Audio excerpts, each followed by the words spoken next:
उत्तर प्रदेश में इस वक्त दो उपचुनाव चल रहे हैं, लेकिन एक उपचुनाव की चर्चा बहुत ज्यादा है। वो उपचुनाव है रामपुर का। और इस वक्त पूरे प्रदेश के केंद्र बिंदु में इस वक्त है मोहम्मद आजम खान साहब, जो हमारे साथ मौजूद हैं। आजम खान साहब, आपका स्वागत है वीपी गंगा में। 27 महीने की जेल के बाद आज आप वीपी गंगा के सामने हैं। सबसे पहले तो आपकी सेहत के बारे में पूछूंगा। सेहत ठीक है आपकी? ठीक तो नहीं कह सकते, बहरहाल जिंदा है। आजम खान साहब, ये बताइए कि जो 27 महीने, इससे पहले भी आप, जहां तक मेरे जहन में जो हमने पढ़ा कि इमरजेंसी में आप आपातकाल में पौने 2 साल, लेकिन वो वक्त कुछ और था, वो वजह कुछ और थी। इस बार जिस हालात में जो 27 महीने आपने बिताए, मैं चाहता हूं कि वो बताएं जरूर, आपकी वो कैसे थे? बताने के लिए तो बहुत कई महीने चाहिए आपको जी। कई किताबें लिखी जा सकती हैं और लिखी जाएंगी भी, मैं खुद भी इस पर लिखूंगा। लेकिन इतना आपकी जानकारी में ज़रूर होगा, आप पढ़े लिखे हैं, आपके सुनने वाले भी पढ़े लिखे लोग हैं। ये इंटरनेशनल लॉ है कि किसी को तन्हाई की क़ैद में 3 महीने से ज़्यादा नहीं रखा जा सकता। जी। इंडियन लॉ भी है। ये कानून क्यों बदला था? ये कानून इसलिए बदला था कि गैर इंसानी कानून था। जी। जब दुनिया ग़ुलाम थी, कहीं राजाओं की, कहीं बादशाहों की, कहीं तानाशाहों की, तो उनके जो मज़ालिम थे, या अंग्रेज़ों के जहाँ जहाँ साउथ अफ्रीका या हिंदुस्तान जहाँ उनकी हुकूमतें थीं, जी, उन्होंने राजनीतिक कैदियों के साथ या जिन्होंने उनकी सत्ता को चैलेंज किया था, उनके साथ बड़े अमानवीय बर्ताव किए थे। जी। और उस अमानवीय बर्ताव में सबसे बड़ा अमानवीय बर्ताव ये था कि किसी ऐसे शख्स को जो इंसानों में रहता हो, उसे इंसानों से हटाकर बेजान दीवारों के बीच एक 8 बाई 11 की कोठरी में बंद कर दिया जाए। जी। और वहाँ 13 और कोठरियाँ ऐसी ही हों। और ये वो कोठरियाँ थीं जिनमें ब्रिटिश पीरियड में उन लोगों को जो मुजरिम होते थे या जिन्हें आज़ादी का नारा लगाने की सज़ा मिलती थी, जी, उन्हें कैद किया जाता था, सिर्फ 1 या 2 दिन के लिए। जी। क्योंकि वो भी उससे ज़्यादा तकलीफ़ वहाँ बर्दाश्त नहीं कर सकते थे। वहाँ 27 महीने वहाँ पीछे के दरवाजे से निकाल कर फिर उन्हें फांसी दे दी जाती थी। जी। पहले वो बैरिक्स में रखे जाते थे, लेकिन सिर्फ 1 या 2 दिन के लिए उन कोठरियों में लाया जाता था।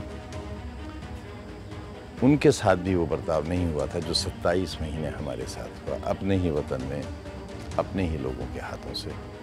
और इसलिए कि ना हम पाकिस्तानी एजेंट थे, ना अभी तक साबित हुए हैं, ना हम देशद्रोही थे, ना साबित हुए हैं, ना हमारे पास नाजायज़ दौलत थी, वो साबित हुई है, ना हमारे पर करप्शन का, इतने मुकदमों के बावजूद भी रिश्वत या करप्शन का कोई एक मुकदमा भी नहीं है। आजम साहब, जो मुकदमे आप पर दर्ज, मुर्गी चोरी के, जी, दफ़ा है डकैती की, जी, बकरी चोरी के, दफ़ा है डकैती की, भैंस चोरी के, दफ़ा है डकैती की, किताब चोरी के, दफ़ा है डकैती की, फर्नीचर चोरी के, दफ़ा है डकैती की।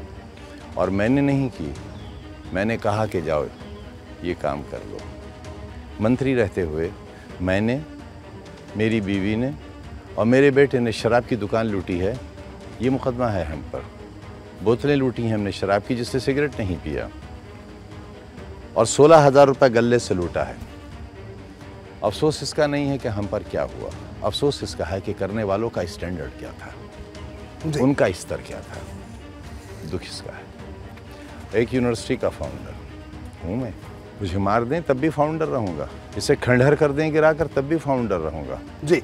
मैं 4 बच्चों के स्कूलों का फाउंडर हूँ, CBSE बोर्ड के, जहाँ 20 रुपये फ़ीस है उन बच्चों की जिनके माँ बाप नहीं हैं या रिक्शा चलाते हैं, बीड़ी बनाते हैं, और जिनके माँ बाप नहीं हैं उनकी कोई फ़ीस नहीं है। आजम खान साहब, ये बताइए कि आप पर ही क्यों इतने मुकदमे दर्ज कर दिए गए? आजम खान ही क्यों? आप बताइए क्यों, आप बताइए क्यों। आपको क्या लगता है कि क्या वजह है? मेरा वतन है हिंदुस्तान, बस यही वजह हो सकती है। ED वालों ने 5 दिन मुझसे पड़ताल की जेल में, जबकि मैं बैठ नहीं सकता था। 8-8 घंटे मुझे बिठाला, कोरोना की बीमारी से वापस लौटा था। मैंने कहा कि कैमरे लगाकर बात कीजिए मुझसे। जी।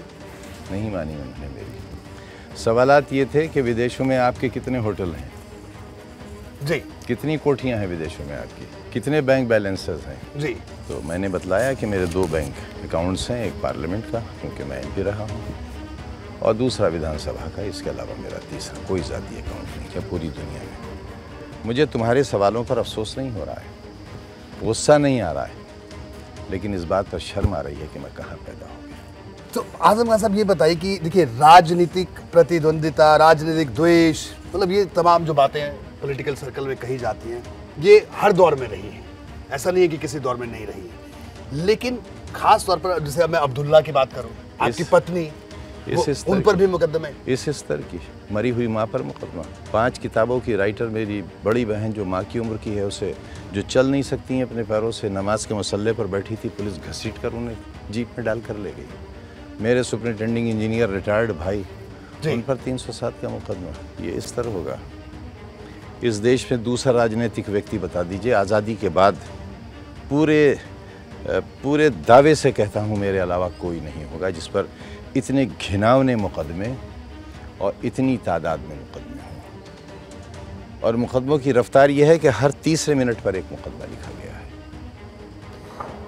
मैं भूमाफिया हूँ। 4.25 बीघा ज़मीन, जिसमें से 2 बीघा यूनिवर्सिटी के बाहर है और 2.25 बीघा ज़मीन का उन मालिकों को भी नहीं मालूम कहाँ है।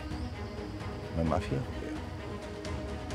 इतनी बड़ी यूनिवर्सिटी बनाने वाला 2.25 बीघा ज़मीन छीनेगा किसी से, इससे बड़ी गाली और क्या हो सकती है। और मुझे तो इस बात पर अफसोस है कि देश के गृह मंत्री की ये जो इंटेलिजेंस है वो बिल्कुल फेल्योर है मेरे मामले में।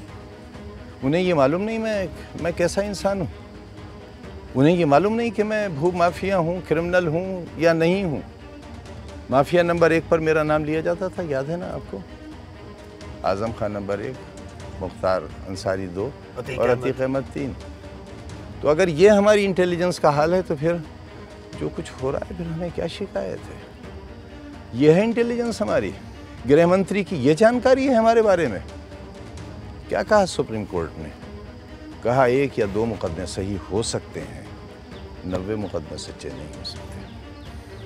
तो आजम साहब, मुझ पर किसी का एहसान नहीं है, मुझे किसी ने नहीं बचाया है जी, मेरे मालिक ने और सुप्रीम कोर्ट ने बचाया है, तो वरना मैं मर गया होता। वहाँ मैं शायद इस दिन तक होता ही नहीं, मेरी ऐसी हालत थी।